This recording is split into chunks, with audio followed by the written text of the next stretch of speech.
45वां अध्याय। श्री कृष्ण बलराम यज्ञोपवीत और गुरुकुल प्रवेश। श्री सुखदेव जी कहते हैं, परीक्षित, भगवान श्री कृष्ण ने देखा कि माता पिता को मेरे ऐश्वर्य का, मेरे भगवत भाव का ज्ञान हो गया है, परंतु इन्हें ऐसा ज्ञान होना ठीक नहीं है। इससे तो ये पुत्र स्नेह का सुख भी नहीं पा सकेंगे। ऐसा सोचकर उन्होंने उन पर अपनी वह योग माया फैला दी जो उनके स्वजनों को मुग्ध रखकर उनकी लीला में सहायक होती है।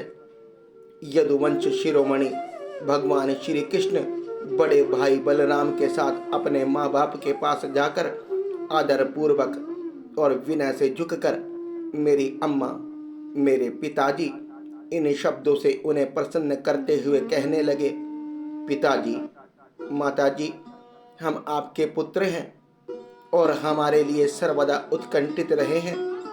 फिर भी आप हमारे बाल्य, पौगंड और किशोर अवस्था का सुख हमसे नहीं पा सके। दुर्दैववश हम लोगों को आपके पास रहने का सौभाग्य ही नहीं मिला। इसी से बालकों को माता पिता के घर में रहकर जो लाड़ प्यार का सुख मिलता है, वह हमें भी नहीं मिल सका। पिता और माता ही इस शरीर को जन्म देते हैं और इसका लालन पालन करते हैं, तब कहीं जाकर यह शरीर धर्म, अर्थ, काम अथवा मोक्ष की प्राप्ति का साधन बनता है। यदि कोई मनुष्य 100 वर्ष तक जीकर माता और पिता की सेवा करता रहे, तब भी वह उनके उपकार से उऋण नहीं हो सकता। जो पुत्र सामर्थ्य रहते भी अपने माँ बाप की शरीर और धन से सेवा नहीं करता, उसके मरने पर यमदूत उसे उसके अपने शरीर का मांस खिलाते हैं। जो पुरुष समर्थ होकर भी बूढ़े माता पिता, सती पत्नी, बालक, संतान, गुरु, ब्राह्मण और शरणागत का भरण पोषण नहीं करता, वह जीता हुआ भी मुर्दे के समान है। पिताजी, हमारे इतने दिन व्यर्थ ही बीत गए, क्योंकि कंस के भय से सदा उग्निचित रहने के कारण हम आपकी सेवा करने में असमर्थ रहे। मेरी माँ और मेरे पिताजी, आप दोनों हमें क्षमा करें। हाय, दुष्ट कंस ने आपको इतने इतने कष्ट दिए, परंतु हम प्रतंत्र रहने के कारण आपकी कोई सेवा शुश्रूषा न कर सके। श्री सुखदेव जी कहते हैं, परीक्षित, अपनी लीला से मनुष्य बने हुए विश्व आत्मा श्री हरि की इस वाणी से मोहित हो देवकी वसुदेव ने उन्हें गोद में उठा लिया और हृदय से चिपकाकर परमानंद प्राप्त किया। राजन, वे स्नेह पाश से बंधकर पूर्णतः मोहित हो गए और आंसुओं की धारा से उनका अभिषेक करने लगे। यहाँ तक कि आंसुओं के कारण गला रुंध जाने से वे कुछ बोल भी ना सके। देवकी नंदन भगवान श्री कृष्ण ने इस प्रकार अपने माता पिता को सांत्वना देकर अपने नाना उग्रसेन यदुवंशियों का राजा बना दिया और उनसे कहा, महाराज, हम आपकी प्रजा हैं, आप हम लोगों पर शासन कीजिए। राजा ययाति का शाप होने के कारण यदुवंशी राज सिंहासन पर नहीं बैठ सकते, परंतु मेरी ऐसी ही इच्छा है, इसलिए आपको कोई दोष ना होगा। जब मैं सेवक बनकर आपकी सेवा करता रहूंगा, तब बड़े बड़े देवता भी सिर झुकाकर आपको भेंट देंगे। दूसरे नरपतियों के बारे में तो कहना ही क्या है। परीक्षित, भगवान श्री कृष्ण ही सारे विश्व के विधाता हैं। उन्होंने जो कंस के भय से व्याकुल होकर इधर उधर भाग गए थे, उन्हें यदु, वृष्णि, अंधक, मधु, दशाह और कुकुर आदि वंशों में उत्पन्न समस्त सजातीय संबंधियों को ढूंढ ढूंढ कर बुलवाया। उन्हें घर से बाहर रहने का बड़ा क्लेश उठाना पड़ा था। भगवान ने उनका सत्कार किया, सांत्वना दी और उन्हें खूब धन संपत्ति देकर तृप्त किया तथा अपने अपने घरों में बसा दिया। अब सारे के सारे यदुवंशी भगवान श्री कृष्ण तथा बलराम जी के बाहुबल से सुरक्षित थे। उनकी कृपा से उन्हें किसी प्रकार की व्यथा नहीं थी, दुख नहीं था। उनके सारे मनोरथ सफल हो गए थे, वे कृतार्थ हो गए थे। अब वे अपने अपने घरों में आनंद से विहार करने लगे। भगवान श्री कृष्ण का वदन आनंद का सदन है। वह नित्य प्रफुल्लित, कभी न कुम्हलाने वाला कमल है। उसका सौंदर्य अपार है। सदैव हास और चितवन उस पर सदा नाचती रहती है। यदुवंशी दिन प्रतिदिन उसका दर्शन करके आनंद मग्न रहते। मथुरा के वृद्ध पुरुष भी युवकों के समान अत्यंत बलवान और उत्साहित हो गए थे, क्योंकि वे अपने नेत्रों के दोनों से बारंबार भगवान के मुखराविंद्र का अमृत का मरकंद रस पान करते रहते थे। प्रिय परीक्षित, अब देवकी नंदन भगवान श्री कृष्ण और बलराम जी दोनों ही नंद बाबा के पास आए और गले लगने के बाद उनसे कहने लगे, पिताजी, आपने और माँ यशोदा ने बड़े स्नेह और दुलार से हमारा लालन पालन किया है। इसमें कोई संदेह नहीं कि माता पिता संतान पर अपने शरीर से भी अधिक स्नेह करते हैं।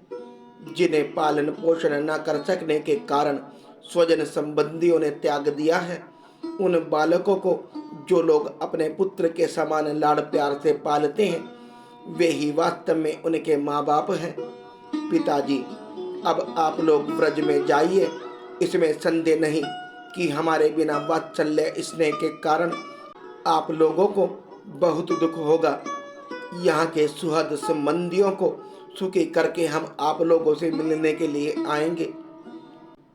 भगवान श्री कृष्ण ने नंद बाबा और दूसरे व्रजवासियों को इस प्रकार समझा बुझाकर बड़े आदर के साथ वस्त्र, आभूषण और अनेक धातुओं के बने बर्तन आदि देकर उनका सत्कार किया।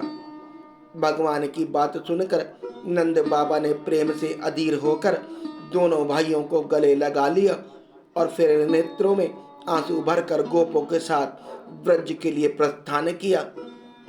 हे राजन, इसके बाद वसुदेव जी ने अपने पुरोहित गर्ग आचार्य तथा दूसरे ब्राह्मणों से दोनों पुत्रों का विधि पूर्वक द्विजाति समुचित यज्ञोपवीत संस्कार करवाया।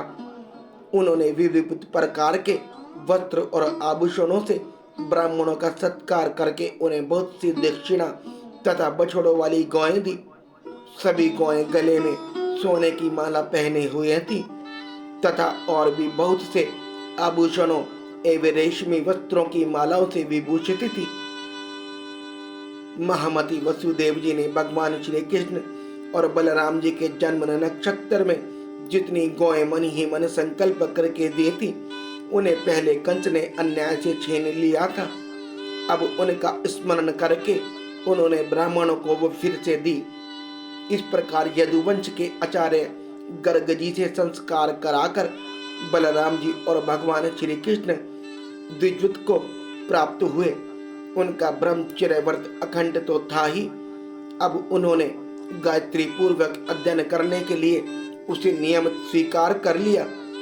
श्री कृष्ण और बलराम जगत के एकमात्र स्वामी हैं, सर्वज्ञ हैं, सभी विधाएं उनसे निकली हैं। उनका निर्मल ज्ञान स्वतः सिद्ध है, फिर भी उन्होंने मनुष्य की सी लीला करके उसे छिपा रखा है। अब वे दोनों गुरुकुल में निवास करने की इच्छा से कश्यप गोत्री सांदीपनी मुनि के पास गए, जो अवंतीपुर उज्जैन में रहते थे। वे दोनों भाई विधि पूर्वक गुरु जी के पास रहने लगे। उस समय वे बड़े ही सुसंयत, अपनी चेष्टाओं को सर्वथा नियमित रखे हुए थे। गुरु जी तो उनका आदर करते ही थे। भगवान श्री कृष्ण और बलराम जी भी गुरु की उत्तम सेवा कैसे करनी चाहिए, इसका आदर्श लोगों के सामने रखते हुए बड़ी भक्ति से इष्ट देव के समान उनकी सेवा करने लगे। गुरुवर संदीपनी जी की उनके शुद्ध भाव से युक्त सेवा से बहुत प्रसन्न हुए। उन्होंने दोनों भाइयों को 6 अंग और उपनिषदों के सहित संपूर्ण वेदों की शिक्षा दी। इनके सिवा मंत्र और देवताओं के ज्ञान के साथ धनुर्वेद, मनुस्मृति आदि धर्मशास्त्र, मीमांसा आदि वेदों का तात्पर्य बतलाने वाले शास्त्र, तर्क विद्या, न्याय शास्त्र आदि की भी शिक्षा दी। साथ ही संधि, विग्रह, यान, आसन, द्वैध और आश्रय, इन 6 भेदों से युक्त राजनीति का भी अध्ययन कराया। परीक्षित, भगवान श्री कृष्ण और बलराम सारी विधाओं के प्रवर्तक हैं। इस समय केवल श्रेष्ठ मनुष्य का सा व्यवहार करते हुए ही वे अध्ययन कर रहे थे। उन्होंने गुरु जी के केवल एक बार कहने मात्र से सारी विधाएं सीख ली। केवल 64 दिन रात में ही संयमी शिरोमणियों दोनों भाइयों ने 64वीं कलाओं का ज्ञान प्राप्त कर लिया।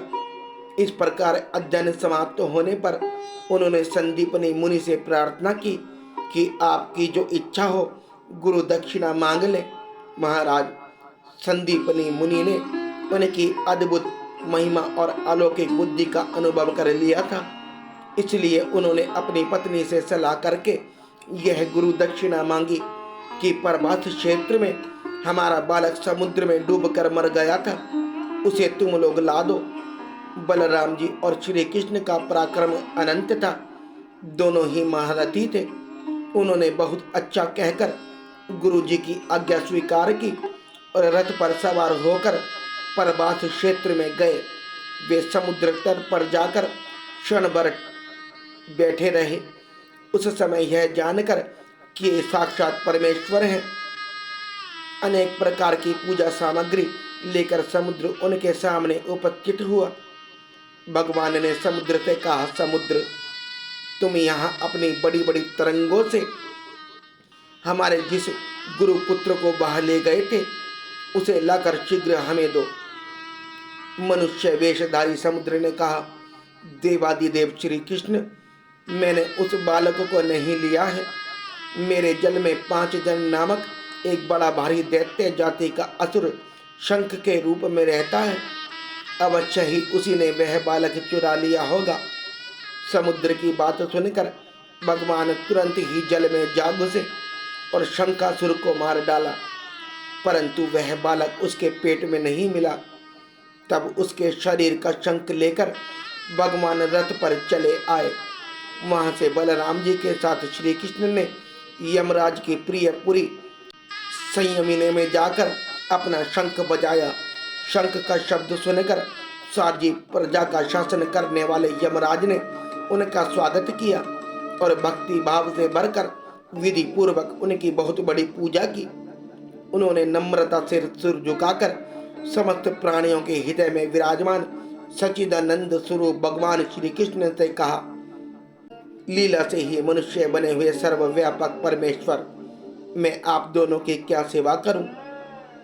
श्री भगवान ने कहा, यमराज, यहाँ अपने कर्म बंधन के अनुसार मेरा गुरुपुत्र लाया गया है।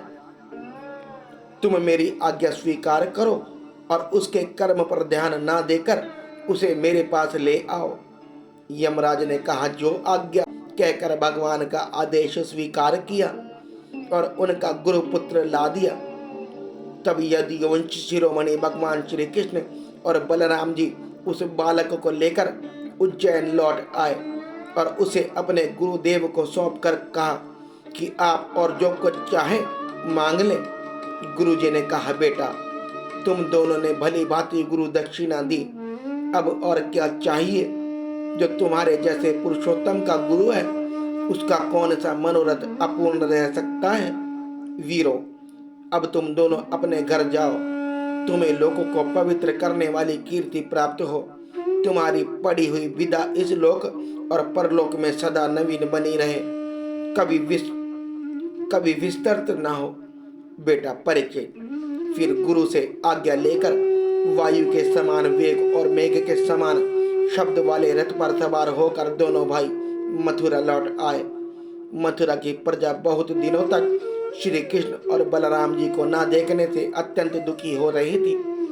अब उन्हें आया हुआ देख सब के सब परमानंद में मग्न हो गए, मानो खोया हुआ धन मिल गया हो।